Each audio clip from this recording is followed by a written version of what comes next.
ازواج کے علاوہ اولاد کے لیے بھی ہمیں قرآن و سنت میں دعائیں سکھائی گئی ہیں اور ان کا بھی اہتمام کرنا چاہیے. انسان اپنی زندگی میں اپنی بہترین کمائی اپنی اولاد ہی کو سمجھتا ہے اور انسان اپنی زندگی کا بہترین سرمایہ اپنی اولاد پر خرچ کرتا ہے اور اپنے بعد بھی ان کے لیے ہر طرح کی راحتیں اور نعمتیں چھوڑ کر جانا چاہتا ہے.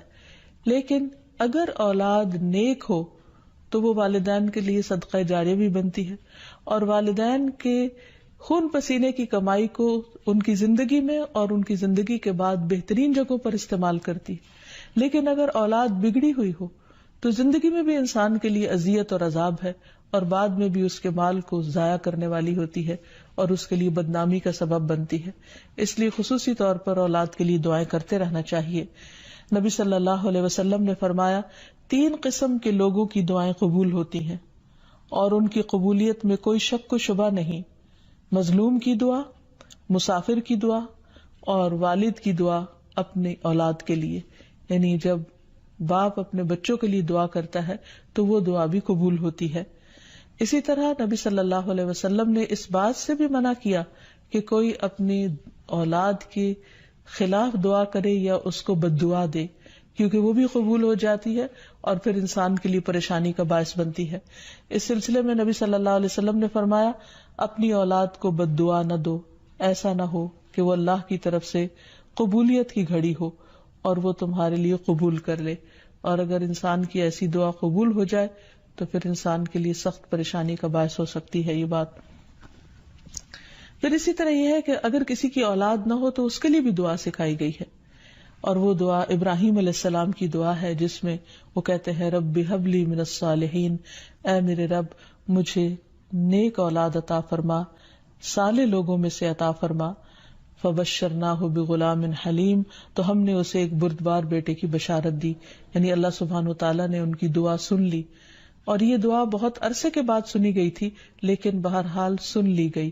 ابراہیم علیہ السلام اللہ کے دوست تھے اور مستجاب الدعوات تھے، ان کی دعائیں قبول ہوتی تھی. لیکن یہاں یہ بات بھی پتہ چلتی ہے کہ دعا کی قبولیت کا مطلب یہ نہیں کہ جس وقت انسان منہ سے کوئی بات نکالے اسی وقت پوری ہو جائے.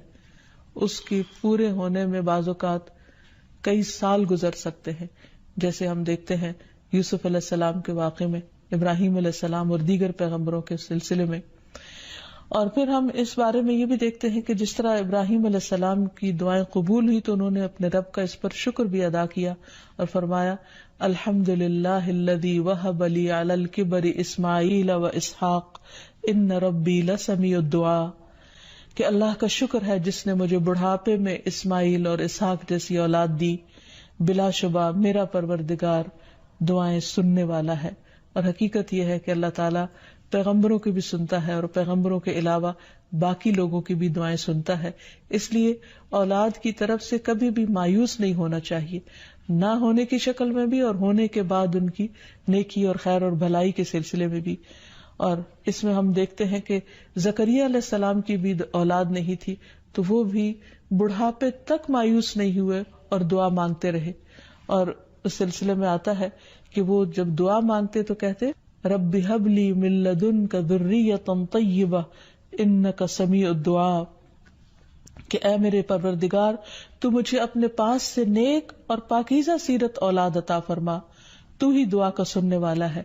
یعنی پیغمبر ہمیشہ صرف اولاد کی دعا نہیں کرتے بلکہ نیک اولاد کی دعا کرتے ہیں. اولاد کا ہونا اللہ سبحانہ وتعالیٰ کا ایک بہت بڑا انعام اور بندے پر بہت بڑا احسان ہے. اسی لیے ہم دیکھتے ہیں کہ اولاد انسان کے لیے اگر نیک ہو تو راحت، رحمت، آرام اور چین اور آنکھوں کی ٹھنڈک کا ذریعہ ہوتی ہے. نبی صلی اللہ علیہ وسلم حضرت حسن اور حسین کو اپنے پھول کہا کرتے تھے کہ یہ دونوں میری دنیا کے پھول ہیں. ایک اور حدیث سے ہمیں پتہ چلتا ہے کہ اولاد انسان کی بہترین کمائی ہے.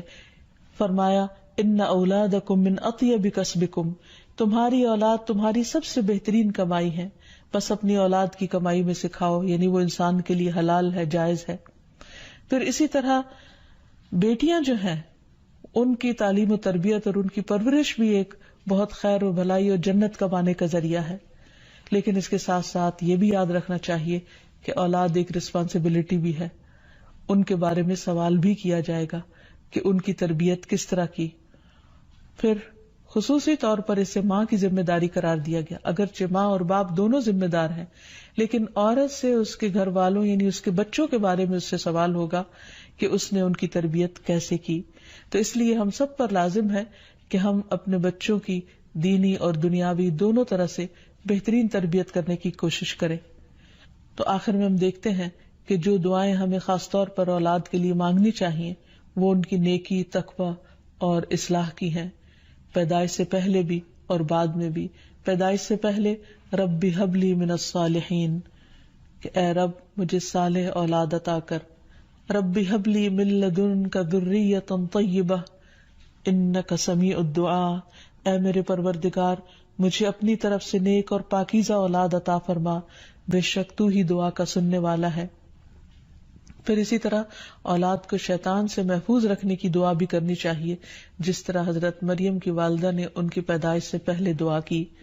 پھر اسی طرح اپنی اولاد کو شیطان مردود سے بچانے کی بھی دعا کرنی چاہیے، جیسے حضرت مریم علیہ السلام کی والدہ نے ان کی پیدائش کے وقت یہ دعا مانگی تھی، وَإِنِّي أُعِيذُهَا بِكَ وَذُرِّيَّتَهَا مِنَ الشَّيْطَانِ الرَّجِيمِ، اور بے شک میں اس کو اور اس کی اولاد کو شیطان مردود سے تیری پناہ میں دیتی ہوں. پھر اسی طرح ایسی اولاد مانگنی چاہیے کہ جو انسان کے لیگیسی کو آگے لے کر چل سکے اور اس کے علمی ورثے کو سنبھالنے والی ہو، جیسے زکریا علیہ السلام نے دعا کی تھی.